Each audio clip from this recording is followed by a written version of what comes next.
안녕하세요. 출근길 3분노동법 전경국 노무사입니다. 제가 근로복지공단에서 12년간 산재보상 업무를 수행하고 현재 산재전문노무사로 11년간 업무를 수행하면서 받았던 질문 중 마음 아픈 질문 중 하나가 바로 사업주가 원하지 않는데 산재 신청을 해도 될까요? 라고 하는 그런 질문입니다. 우선 이런 질문을 하게 되는 그 이유를 산재 노동자 입장으로 곰곰이 생각해 보면 몇 가지가 있습니다. 산재 근로자 입장에서 몇 가지 그 꼭지를 기준으로 오늘은 설명드리는 시간을 가져보도록 하겠습니다. 그 첫 번째는 산재 신청 과정에서 사업주의 개입 가능성에 대한 두려움이라고 하는 그 생각이 듭니다. 아마도 산재 신청을 원하지 않는 사업주가 있다면 그런 상황이 내가 제출한 산재 신청에 영향을 미쳐서 결국은 불성인을 나도록 하지 않을까라고 하는 그 생각이 바로 그런 질문의 원인이 되지 않을까 그렇게 생각해 봅니다. 하지만 이 부분에 대해서 간략히 설명드리면 산재 신청 과정에서 사업주의 부당한 개입이나 방해는 현실적으로 불가능합니다.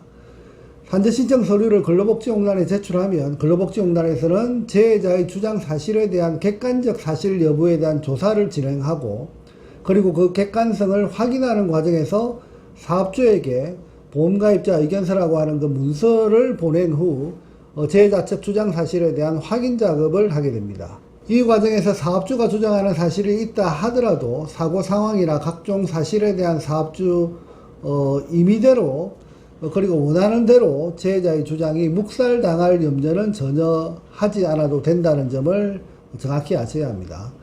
산재 선임 여부를 결정하는 그 과정은 철저하게 사실관계에 대한 객관적인 확인과 증거 상황 그리고 사고와 상병 간 의학적 인과관계 등 사업주 의사와 무관하게 논리적 그리고 의학적 조사 과정을 통해서 결정되는 것이 바로 재해조사의 원칙이기 때문입니다. 또한 근로복지공단 재해조사팀에서는 충분히 재해자 측 주장사실과 사업주의 주장사실을 제3자 입장에서 치우치지 않은 그 상황에서 판단할 수 있는 그 역량은 근로복지공단 직원들도 충분히 있기 때문에 사업주가 원하지 않으면 산재가 안 될 수 있다라고 하는 생각은 전혀 가질 필요가 없다 이렇게 말씀드릴 수 있겠습니다. 그리고 두 번째, 산재 신청 과정에서 사업주 날인도 현재는 필요 없습니다. 과거에는 산재 신청 서류에 사업주가 서명 날인이 되어야 산재 접수가 가능했습니다. 따라서 사업주가 원하지 않으면 산재 신청 서류에 서명 날인을 하지 않아서 산재 접수가 되지 않는 경우도 있었습니다. 하지만 지금은 사업주의 서명 날인도 필요 없고 사업주의 확인 과정도 필요 없이 재해자 측의 일방적 주장 사실을 바탕으로 산재 신청 서류가 접수가 가능하니 사업주가 산재 신청을 원하든 원하지 않든 관계없이 산재 접수가 가능하다는 점도 잘 챙겨봐야 할 것입니다. 그리고 세 번째, 산재 승인을 받아도 사업주의 불이익은 크게 없다는 점도 염두에 두셔야 합니다. 산재 노동자의 경우 자신이 산재로 처리되면 사업주에게 큰 피해를 주지 않을까 하는 그 생각 때문에 간혹 산재 신청을 꺼려 하시는 분들도 있습니다. 하지만 이런 생각은 전혀 가질 필요가 없습니다.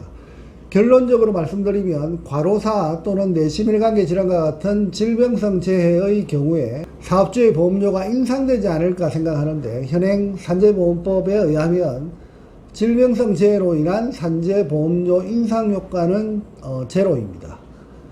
이런 경우를 개별요율 적용에 따른 보험료 인상 여부를 결정한다라고 하는 문제인데 사고성 재해의 경우 보험 수지율을 계산해서 납입 보험료보다 근로자가 받은 그 혜택이 더 많은 경우 그 수지율에 따른 보험료 일부 인상이 있을 수는 있지만 질병성 재해의 경우에는 보험료 인상의 효과는 전혀 없다는 점도 잘 챙겨봐야 할 것입니다. 그리고 산재보험이라고 하는 그 제도 자체가 일하다 다친 경우 직원 보상을 위해서 사업주가 전액 보험료를 납입해서 모아둔 그 기금을 근로복지공단에서 관리하고 있는 그 구조인데 일하다 다친 근로자가 그 보험금을 충분히 보상받는 것을 굳이 근로자가 힘들어하고 그리고 사업주가 부담스러워할 이유가 전혀 없다는 것입니다. 이 부분에 대해서는 제가 보시는 바와 같이 유튜브 영상으로 이미 자세한 내용을 설명드린 바 있으니 한번 찾아서 참고하시면 많은 도움이 되실 것입니다. 다섯째, 사업주의 눈치를 볼 이유가 없다라고 하는 점입니다. 사업주는 근로자의 산재 신청을 방해할 수도 없고 방해해서도 안 됩니다.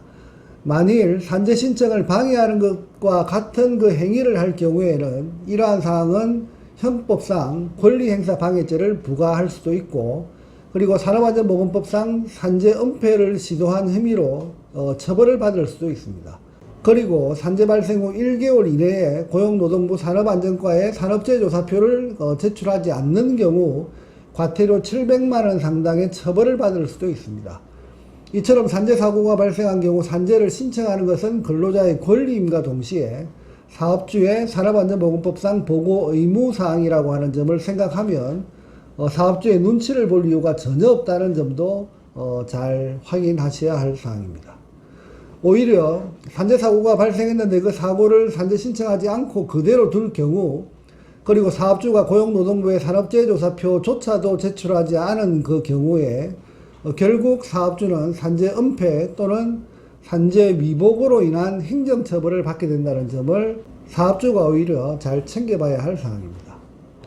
이 부분에 대해서는 제가 보시는 바와 같이 유튜브 영상으로 사업주의 산재 위복에 대한 처벌 수위와 그 절차에 대해서 설명드린 바 있으니 확인하시기 바랍니다.